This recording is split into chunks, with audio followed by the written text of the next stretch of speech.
our dialogue in advance of recording sessions. It's basically scrolling up on a screen as we see it, and of course we'll get multiple takes at any time. But I think it helps with being able to jump into character immediately, just to commit to choices and to essentially just jump into a cold read with confidence. Okay.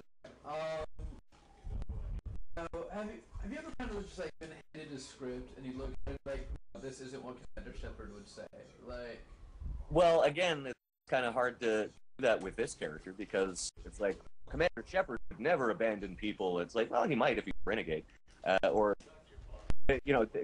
who's to say what is the real Commander Shepard? I mean, the one thing that we used as our core, the one thing that never changes, is that Shepard is a military officer who's used to giving commands under fire, and so that is that's what the core that all Shepards have in common.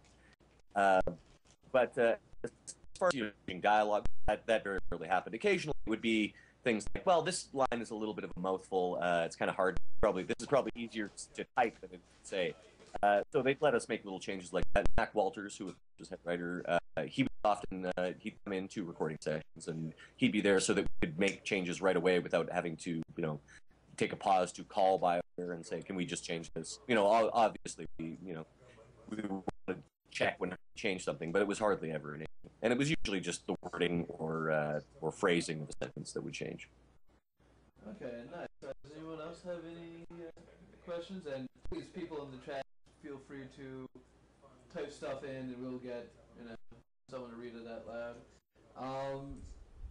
Now, I know one thing. Anytime I've ever mentioned that you might be calling in, everyone has begged me to request that.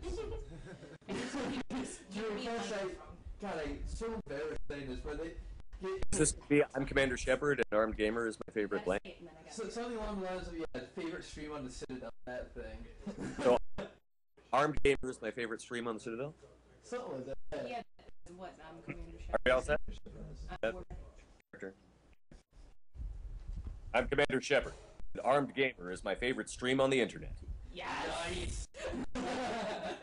Thank you. Just like Commander Shepard in the game, I've given that variations on that endorsement pretty much every website podcast I've talked to. So yeah, I can imagine that this is like something you're asked all the time. yeah, I mean, I just as I said, I just got back from MegaCon in Orlando, and yeah, that was generally what I was recording on people's phones. I'm Commander Shepard, and blank is my favorite blank on blank. So what's it been like going to the conventions as this voice, this iconic character? Like, Right. It's been like a very generally receptive crowd to. Oh, definitely. And, I'm the kind of guy who pay to go to comic conventions, video game conventions. So like getting as a guest is really nice. And of course, you get to meet the other guests and that sort of thing. I actually got to hang out with the guys from Robot Chicken. Orlando, and that was cool. And I'd actually Green in Los Angeles late last year. I had in of saying, oh, by the way, I've worked with your coworker. So that's fun. And the fans are fantastic. I mean, I really especially like seeing people who've built Mass Effect costumes. The first time I saw someone dressed in like full Commander Shepard armor, that blew me away. Especially because a lot of these costumes are these people have in their basements and garages managed to put together like really good looking weapons and armor. Like there was a guy at DragonCon actually had weapons that powered up and the armor had lights on it and really cool. Yes. Do we have any typed out in the stream yet? Yeah. Ruth24 wants to know what goes his head when he improvs the character voices. What goes through your head when you improvise? Yeah, that's about what. Oh, sure. Well, nothing should be going through your head. You shouldn't be thinking or planning. You should just be acting and reacting in the moment. And that's kind of one of the core rules of improv. Is like don't plan things, don't try to be funny. Just say yes, accept, and the narrative will take care of itself. Nice. Anything else? One of them wants to know, if you own any gun from the game, what would it be? I've had some of these prop makers who do conventions. I've been in contact with some of them, and I'm thinking, you know, I don't want to be too ostentatious. I'm thinking I just want the pistol, you know, like the standard pistol, the one that you always pull out when you pistol whip someone. That seems to be the gun that you always have with you no matter what. And also, you know, as you can see, I've got a fair bit of toys and crazy crap already. So I need to be somewhat conservative when I'm getting new props and stuff. Yeah, I'd probably say one of the pistols. Nice. So, now, what's your favorite comic book villain out of curiosity? Favorite comic book? That's an easy one. I like all the villains, but Doctor Doom has always been my favorite. Is it just the Iron Mask, or what does it for you for Doctor Oh, Doom? well, Doctor Doom. Well, I love the fact he's so hilarious. Also, the fact that, like, if he didn't have these crushing character flaws of arrogance and hatred of Reed Richards, he could probably save the world. That he has the potential to be, you know, the savior of humanity, but he's just so petty and wrapped in his own deal that he can't. And you know, he's Doctor Doom. He's got that great look, the Iron Mask. You know, obviously, I mean, in large measure, that was the inspiration for Darth Vader, and also, you know, he's a master of science, magic, and you know, he takes on the Fantastic Four, but he doesn't have any actual powers himself. He's, you know, built this suit like Tony Stark did, but at the same time, he's also a master of magic, like Doctor Strange. Yeah, I like the megalomaniacal schemes for villains. Nice, And I like the way he always refers to himself in the third person. so any other? One of these. Yeah. So, since you kind of started, you know, getting into the more prominent roles second in Bioware, have you been voice acting in any other franchises or My work is largely with Bioware. I do a number of things here in Canada. There's a cartoon called Rant Dog that I do voices on. I was also the Family Channel here in Canada for a number of years. So I was all the station identification stuff. Like, you're watching Family Channel. That was me. And, you know, coming up next on Family, that's Raven. That was me. Okay. That's... Yeah. And in large measure, like I do a number of projects and stuff. I do a national radio sketch comedy show called The Irrelevant Show, and that's actually on podcast as well. I think you go to cbc.ca/podcast, and you can find our shows there. It's a half-hour show. It was on today, actually. It's broadcast on CBC Radio on Saturday morning. As I say, you can do this on podcast as well. And I also do a TV sketch comedy show here called Caution May Contain Nuts, which airs on APT. Okay, awesome. Do we have any more? I've got like no sleep right now, so my mind is working very slow to process anything. I mean, how do you get into voice acting? Is it hard or easy? So, how do you get into voice acting was the question. Like, is it hard or easy? And like, I guess resources for people who want to start. Well, I've given this answer in interviews before. In my experience, the best way to get into voice acting is to get in on the ground floor with BioWare in 1999. That's what happened to me. Yeah, I'm not really sure if I can give it. Because in my case, I essentially went to an audition and was lucky enough to get the part, and then I enjoyed my work and kept just calling me directly. I think I would say that. In my case, being a nerd kind of actually helped. Back in the first games I worked on, Dungeons and Dragons games, so I was able to go in and like the guys working on the game could say to me, and this character is a 15th level paladin, and I'd go, okay, so he's lawful good and he probably has a holy avenger by now. Go, oh yes, exactly. So having shorthand probably helped in my case. I would say, in general terms, a demo CD is probably good, or just a collection of MP3s these days. A variety of voices, being able to maintain voices for a long time. Like, it doesn't really help if you can do a cool voice, but you can only maintain it for a few lines before you start to lose it.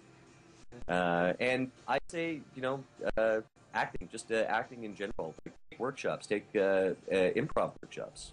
That's I got into acting in general was through improv. So I have to ask now, what version of D&D do you play? Like, are you like classic?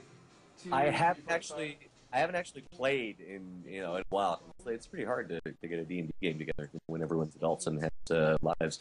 But I mean, I started with the old school Advanced Dungeons and Dragons, and subsequently, I bought second edition, and I actually, even though I don't play, I have tended to like pick up the rule books just so I picked up to I think 3.5. I haven't picked up any of the fourth edition stuff yet, and I actually really liked Ravenloft. And that was sort of an expansion set for 3.5. I picked a lot of those books. And I should mention actually that with Rapid Fire Theater, which is a company here in town that does a lot of improv, I've started a show called Improv Dungeons and Dragons, and this was actually based on another show that some friends of ours in Winnipeg did. Their version was different. I tried to make ours as much like Dungeons and Dragons as possible, so I played Dungeon Master.